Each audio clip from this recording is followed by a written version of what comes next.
राधे राधे प्यारे भक्तों, आज श्रवण करेंगे कामिका एकादशी की व्रत कथा। ओम नमो भगवते वासुदेवाय। भक्तों, श्रावण मास की कृष्णा पक्ष की एकादशी को कामिका एकादशी कहते हैं। इसे पवित्र एकादशी भी कहते हैं। प्रातः काल स्नान करने के बाद भगवान विष्णु की प्रतिमा को गंगा जल से स्नान कराकर भोग लगाते हैं। आचमन के पश्चात धूप, दीप, चंदन आदि से आरती करनी चाहिए। कथा इस प्रकार है। प्राचीन काल में किसी गांव में एक ठाकुर रहता था। एक दिन ठाकुर की एक ब्राह्मण से कहा सुनी हो गई। तकरार बढ़ने पर ब्राह्मण ठाकुर के हाथों मारा गया। ब्राह्मण के मर जाने से ठाकुर को ब्रह्म हत्या का पाप सताने लगा। ठाकुर ने गांव के ब्राह्मणों से ब्रह्म हत्या के पाप से छुटकारा पाने का उपाय पूछा। ब्राह्मणों ने उसे कामिका एकादशी का व्रत करने की सलाह दी। ठाकुर ने वैसा ही किया था तो स्वप्न में भगवान के दर्शन देकर उसे ब्रह्म हत्या के पाप से मुक्त कर दिया। ठाकुर ब्राह्मण की तेरहवीं करके ब्रह्म हत्या के पाप से मुक्त होकर विष्णु लोक को चला गया। प्रेम से बोलिए विष्णु भगवान की जय। एक दिन कार्तिक में श्री कृष्ण के मन में गिरी गोवर्धन के निकट एक क्षेत्र में, जो कालांतर में राधा कुंड के नाम से प्रसिद्ध हुआ, रास नृत्य करने की इच्छा जागृत हुई।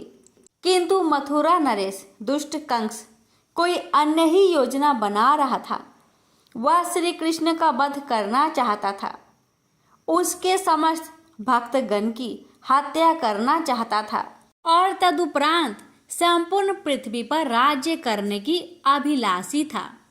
अपनी जघन्य योजना को कार्यान्वित करने के लिए कंस ने अपने मित्र अरिष्टासुर को बुलाया, जो एक शक्तिशाली तांत्रिक योगी था। अरिष्ट अपनी इच्छा अनुसार कोई भी रूप धारण कर सकता था। चतुर दुराचारी कंस ने अरिष्ट को वृष का रूप धारण कर श्री कृष्ण का वध करने का आदेश दिया। वृष के भेष में वह असुर अपनी पहचान गुप्त रख सरलता पूर्वक वृंदावन में प्रवेश कर सकता था। अंततः सब देवताओं के लिए अशुभ रूप अरिष्ट नामक विशालकाय असुर सभी जगह वेग पूर्वक कुटिल गति से चलता हुआ अपने खुरों से धरती को फाड़ता हुआ वृंदावन में प्रविष्ट हुआ। अरिष्टासुर जहां भी पग धरता भूकंप आने लगता और पर्वत कांपने लगते। उस असुर की भयंकर आकृति को देखकर समस्त गोपजन भय के मारे सब दिशाओं में भाग गए। वह विकराल असुर देखने में अत्यंत भयावह था।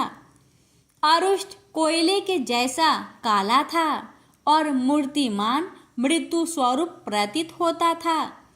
उसका सिर अति विशाल था और बड़े बड़े वृक्षों पर बलपूर्वक टक्कर मारने के कारण उसके मुख पर अनेक चोटों एवं घाव के चिन्ह थे। उसके नेत्रों में रोष की लालिमा थी और वे सूर्य के समान दमक रहे थे। अरिष्टासुर क्रोध में अपने होठ चबा रहा था और बारंबार उन्हें चाट रहा था। अरिष्ट के सिंग तलवार के समान तीक्ष्ण थे और उसकी पूंछ गर्व से सीधी होकर आसमान में खड़ी थी। जैसे घुमा घुमा कर वह मेघों को तितर बितर कर रहा था। उस अविश्वसनीय वृषासुर की पीठ पर एक बृहत कबूर था। वो इतना कठोर था कि वह असुर केवल अपने कुबर के धक्के से ऊंची ऊंची भवनों को धराशायी कर सकता था। उसके कंधे अति सख्त थे और मांसपेशियां उभरी हुई थी। अरिष्ट के स्थूल ग्रीवा एक हाथी की टांग के सदृश थी और उसका गलकंबल चाल और नीचे की ओर लटका हुआ था। उसका कटी क्षेत्र विस्तृत था और नितंब मल मूत्र से मलिन था। उसके घुटने सदृढ़ व सलप थे। अरिष्ट के खुर चाकू के समान नुकीले थे। वह असुर जहां जहां खुर धरता था वहां वहां पर धरती फट जाती थी, जिनसे धरती के आंसुओं के तुल्य जल निकल रहा था। उसने अनेक ऋषि मुनियों की हत्या कर दी और बहुत से गाय बैलों को मार डाला। अरिष्ट के रंभाने का शब्द इतना भेदक था कि उसे सुनकर अनेक गर्भवती स्त्रियां व गायों का गर्भपात हो गया। उस घिनौने असुर ने वज्र के गोष्ठों में हाहाकार मचा दिया। भय व आतंक से आक्रांत होकर ब्रजवासीगण श्री गोविंद का आश्रय ग्रहण करने के लिए उन्हें ऊंचे स्वर में पुकारने लगे, कृष्ण कृष्ण हमें बचाओ। उनका अंतर्नाद सुन कृष्ण भगवान दौड़े चले आए और गंभीर स्वर में उन्हें अवशासन देते हुए बोले, प्रिय मित्रों मत डरो, मैं तुम्हारी रक्षा करूंगा। जब वह उग्र भीमकाय अरिष्टासुर श्री कृष्ण के सम्मुख आया तब वे तनिक भी विचलित नहीं हुए।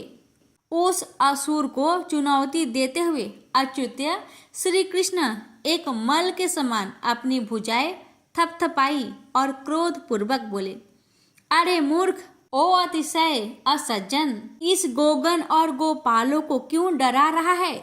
मैं यहाँ तुम जैसे दुष्ट दुरात्माओं को दंड देने हेतु ही उपस्थित हुआ हूँ।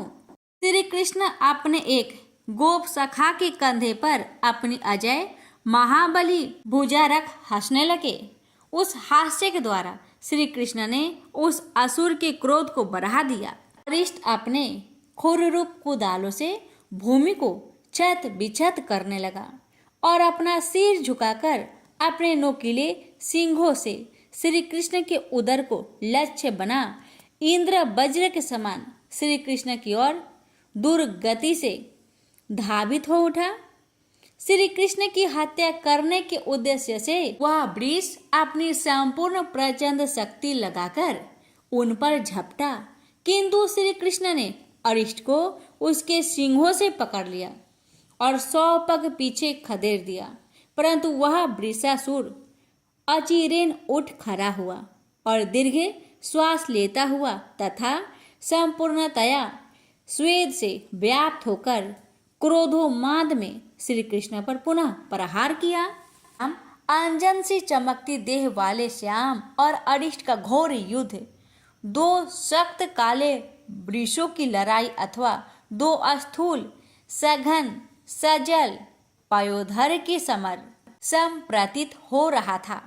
अंततः वह वृषासुर पूर्णतया परिशांत हो गया और उसके विभत्स मुख से फेन व स्राव बहने लगा।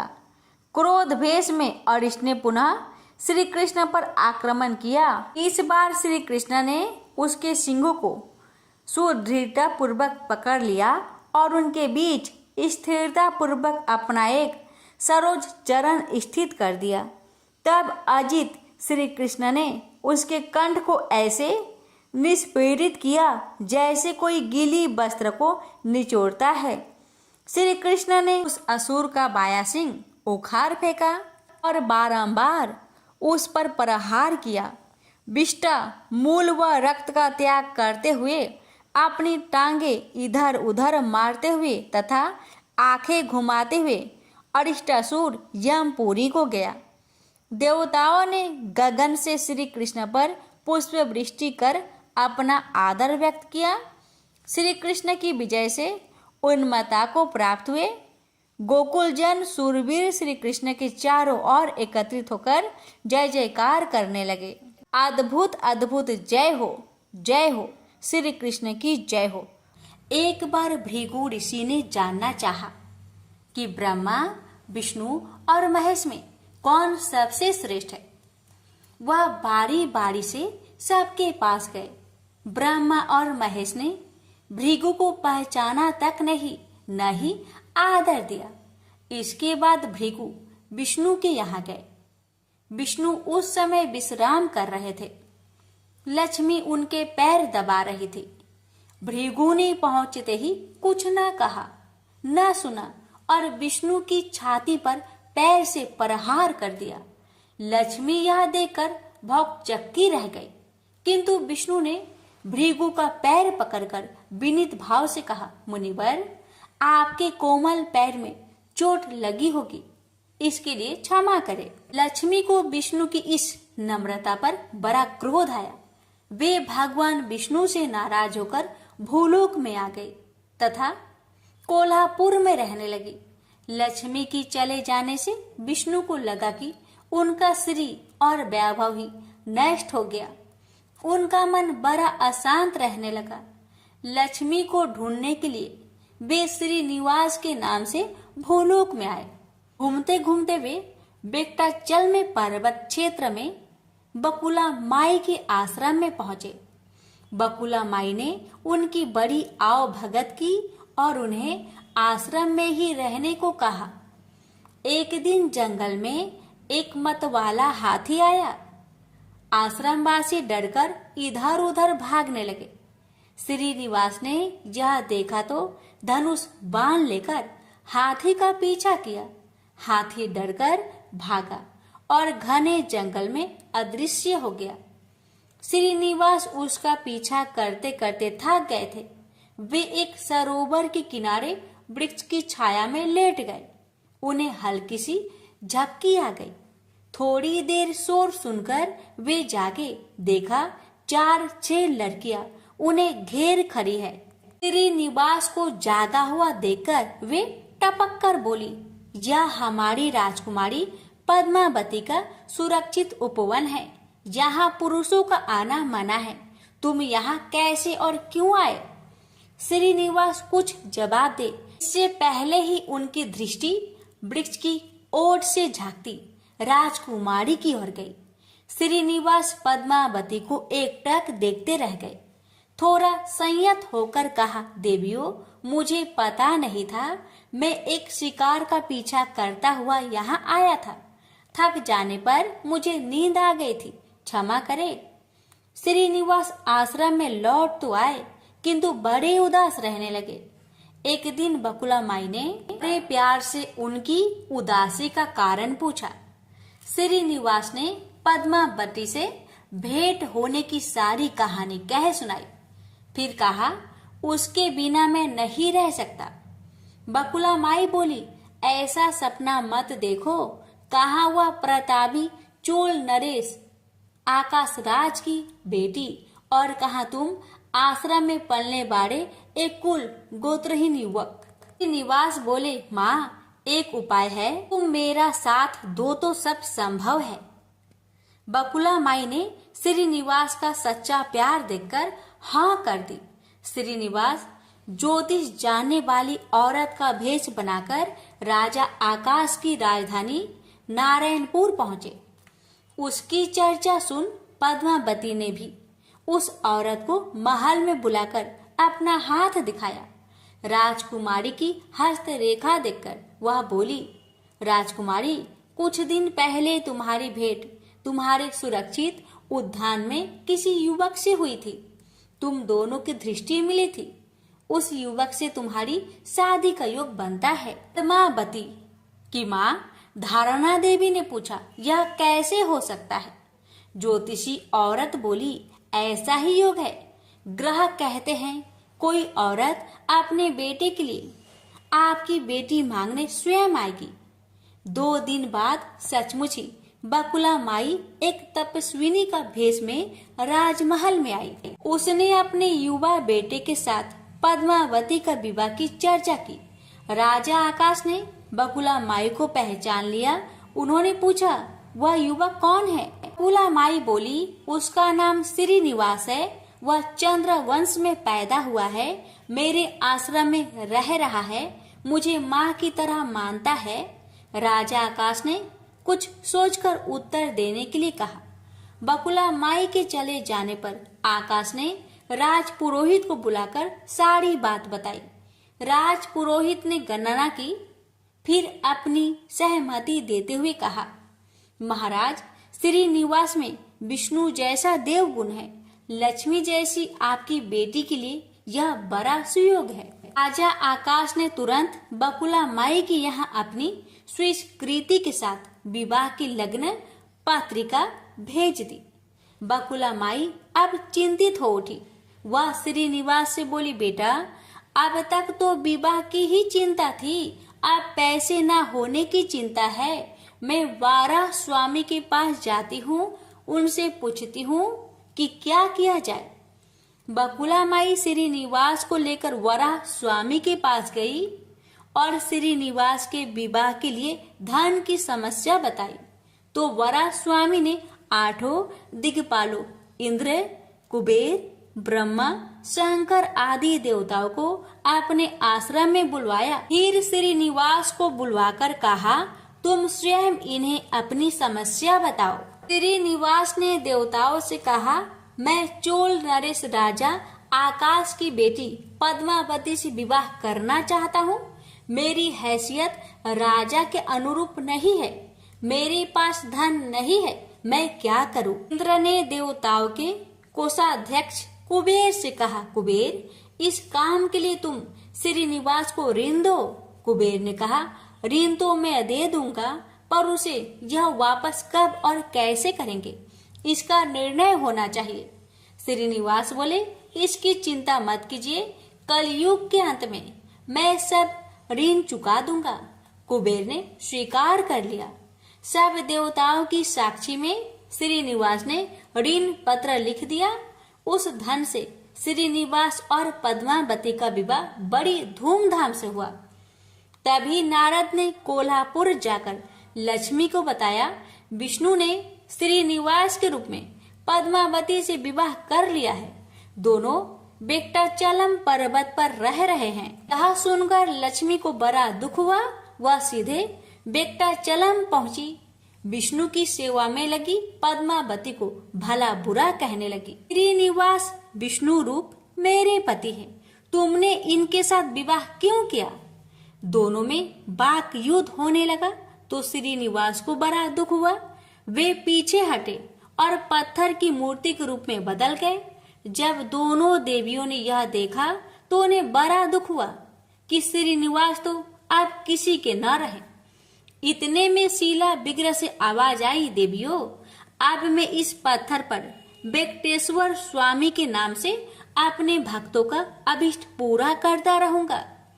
उनसे प्राप्त चढ़ावे के धन द्वारा कुबेर के कर्ज का ब्याज चुकाता रहूंगा। इसलिए तुम दोनों मेरे लिए आपस में झगड़ा मत करो। शीला विग्रह से यह वाणी सुनते ही लक्ष्मी और पद्मावती दोनों ने सिर झुका लिया। लक्ष्मी कोल्हापुर आकर महालक्ष्मी के रूप में प्रतिष्ठित हो गई और पद्मावती तिरुनाचूर में शीला विग्रह के रूप में स्थित हो गई। आज भी तिरुपति क्षेत्र में तिरुमाला पहाड़ी पर भगवान वेंकटेश्वर स्वामी के दर्शन हेतु भक्त गणों से इसी भाव से शुल्क लिया जाता है। उनकी पूजा पुष्प मिष्ठान आदि से ना होकर धन द्रव्य से होती है। इसी धन से भगवान श्रीनिवास वेंकटेश्वर स्वामी कुबेर का कर्ज चुका रहे हैं। प्रेम से बोलिए जय श्री हरि। हे लक्ष्मी नारायण, आपकी कथा कहने वाले, सुनने वाले, हुक्कार भरने वाले सभी भक्तों पर अपनी कृपा सदा सर्वदा बनाए रखेगा। तो प्रेम से बोलिए लक्ष्मी नारायण भगवान की जय। भोला भक्त की एकादशी व्रत कथा। बहुत साल पहले की बात है। भोला भाला युवक था, आनंद। दिन भर कोई काम नहीं करता, बस खाता ही रहता और सोए रहता। घर वालों ने कहा, चलो जाओ निकलो घर से, कोई काम धाम करते नहीं हो, बस पड़े रहते हो। वह घर से निकलकर यूं ही भटकते हुए एक आश्रम पहुंचा। वहां उसने देखा कि एक गुरुजी हैं। उनके शिष्य कोई काम नहीं करते, बस मंदिर की पूजा करते हैं। उसने मन में सोचा, यह बढ़िया है, कोई काम धाम नहीं, बस पूजा ही तो करना है। गुरुजी के पास जाकर पूछा, क्या मैं यहाँ रह सकता हूँ? गुरुजी बोले, हाँ हाँ, क्यों नहीं, लेकिन मैं कोई काम नहीं कर सकता हूँ। गुरुजी बोले, कोई काम नहीं करना है, बस पूजा करना होगा। आनंद बोला, ठीक है, वह तो मैं कर लूँगा। अब आनंद महाराज आश्रम में रहने लगे। ना कोई काम ना कोई धाम, बस सारा दिन खाते रहो और प्रभु भक्ति में भजन गाते रहो। महीना भर हो गया। फिर एक दिन आई एकादशी। उसने रसोई में जाकर देखा, खाने की कोई तैयारी नहीं। उसने गुरुजी से पूछा, आज खाना नहीं बनेगा क्या? गुरुजी ने कहा, नहीं, आज तो एकादशी है, तुम्हारा भी उपवास है। उसने कहा, नहीं, अगर हमने उपवास कर लिया तो कल का दिन हम नहीं देख पाएंगे। हम नहीं कर सकते उपवास, हमें तो भूख लगती है। आपने पहले क्यों नहीं बताया? गुरुजी ने कहा, ठीक है, तुम ना करो उपवास, पर खाना भी तुम्हारे लिए कोई और नहीं बनाएगा, तुम खुद बना लो। बेचारा मरता क्या ना करता। गया रसोई में। गुरुजी फिर आए। देखो, अगर तुम खाना बना लो तो राम जी को भोग जरूर लगा लेना और नदी के उस पार जाकर बना लो रसोई। ठीक है। लकड़ी, आटा, तेल, घी, सब्जी लेकर आनंद महाराज चले गए। जैसा तैसा खाना भी बनाया। खाने लगा तो याद आया, गुरुजी ने कहा था कि राम जी को भोग लगाना है। लगा भजन गाने, आओ मेरे राम जी भोग लगाओ जी, प्रभु राम आइए, श्री राम आइए, मेरे भोजन का भोग लगाइए। कोई ना आया तो बेचैन हो गया कि यहाँ तो भूख लग रही है और राम जी आ ही नहीं रहे। भोला मानस जानता नहीं था कि प्रभु साक्षात तो आएंगे नहीं, पर गुरुजी की बात मानना जरूरी है। फिर उसने कहा, देखो प्रभु राम जी, मैं समझ गया कि आप क्यों नहीं आ रहे हैं। मैंने रूखा सूखा बनाया है और आपको तरमाल खाने की आदत है, इसलिए नहीं आ रहे हैं। ऐसी बात है तो सुनो प्रभु जी, आज वहाँ भी कुछ नहीं बना है, सबको एकादशी है, खाना हो तो यह भोग ही खा लो। श्री राम अपने भक्त की सरलता पर बड़े मुस्कुराए और माता सीता के साथ प्रकट हो गए। भक्त असमंजस में। गुरुजी ने तो कहा था कि राम जी आएंगे, पर यहाँ तो माता सीता भी आई है और मैंने तो भोजन बस 2 लोगों का बनाया है। चलो कोई बात नहीं, आज इन्हें ही खिला देते हैं। बोला, प्रभु मैं भूखा रह गया, लेकिन मुझे आप दोनों को देखकर बड़ा अच्छा लग रहा है। लेकिन अगली एकादशी पर ऐसा ना करना, पहले बता देना कि आप कितने जन आ रहे हो, और हाँ, थोड़ा जल्दी आ जाना। राम जी उसकी बात पर बड़े मुंदित हुए। प्रसाद ग्रहण कर चले गए। अगली एकादशी तक यह भोला मानस सब भूल गया। उसे लगा प्रभु ऐसे ही आते होंगे और प्रसाद ग्रहण करते होंगे। फिर एकादशी आई। गुरुजी से कहा, मैं चला अपना खाना बनाने, पर गुरुजी थोड़ा ज़्यादा अनाज लगेगा, वहाँ 2 लोग आते हैं। गुरुजी मुस्कुराए, भूख के मारे बावला है, ठीक है ले जा और अनाज ले जा। आपकी बार उसने 3 लोगों का खाना बनाया। फिर गुहार लगाई, प्रभु राम आइए, सीताराम आइए, मेरे भोजन का भोग लगाइए। प्रभु की महिमा भी निराली है। भक्त के साथ कौतुक करने में उनको बड़ा ही मजा आता है। इस बार वे अपने भाई लक्ष्मण, भरत, शत्रुघ्न और हनुमान जी को लेकर आ गए। भक्त को चक्कर आ गया। यह क्या हुआ? 1 का भोजन बनाया तो 2 आए। आज 2 का खाना ज्यादा बनाया तो पूरा खानदान आ गया। लगता है आज भी भूखा ही रहना पड़ेगा। सबका भोजन लगाया और बैठे बैठे देखता रहा। अनजाने ही उसकी भी एकादशी हो गई। फिर अगली एकादशी आने से पहले गुरुजी से कहा, गुरुजी ये आपके प्रभु राम जी अकेले क्यों नहीं आते? हर बार कितने सारे लोग ले आते हैं, इस बार अनाज ज़्यादा देना।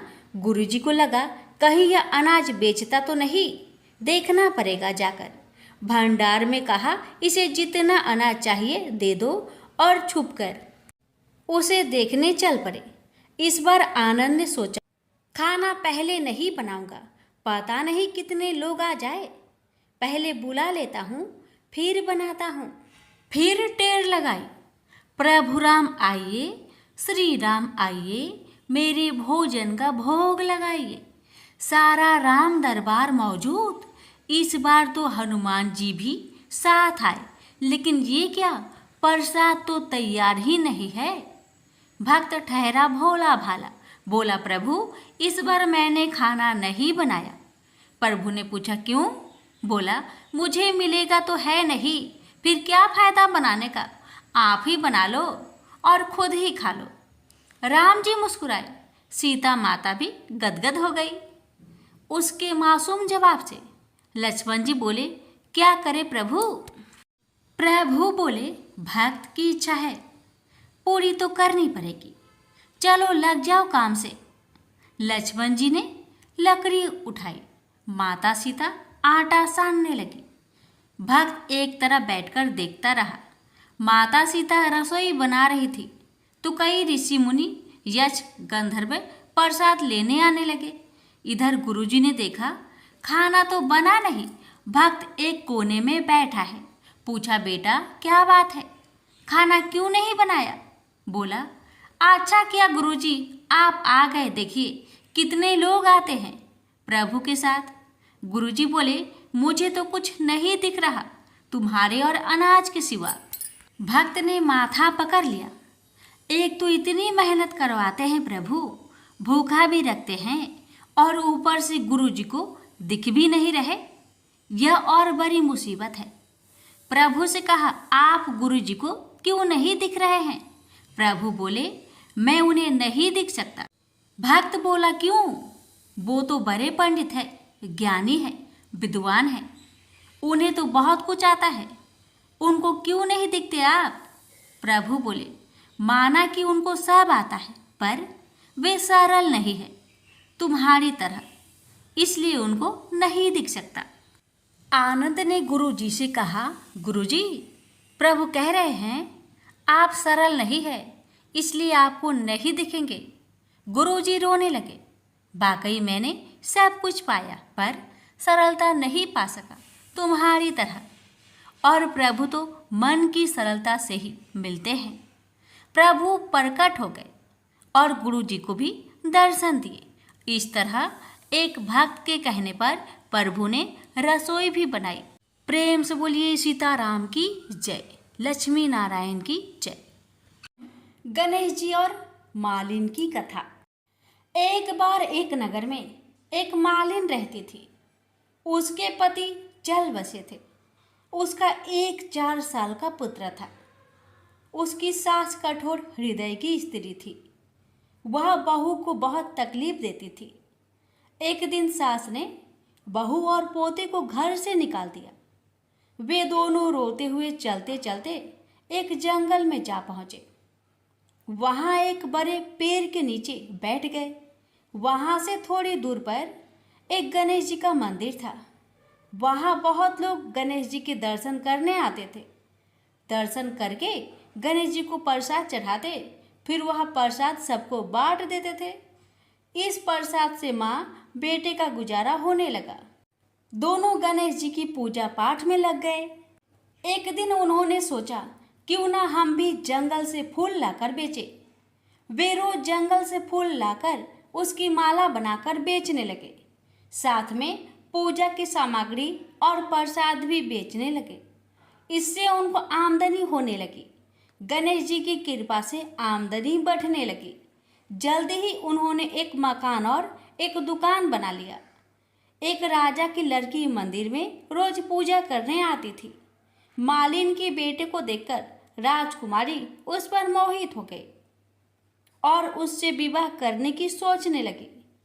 उसने अपनी भाभी से अपने मन की बात कही। भाभी अनुभवी थी।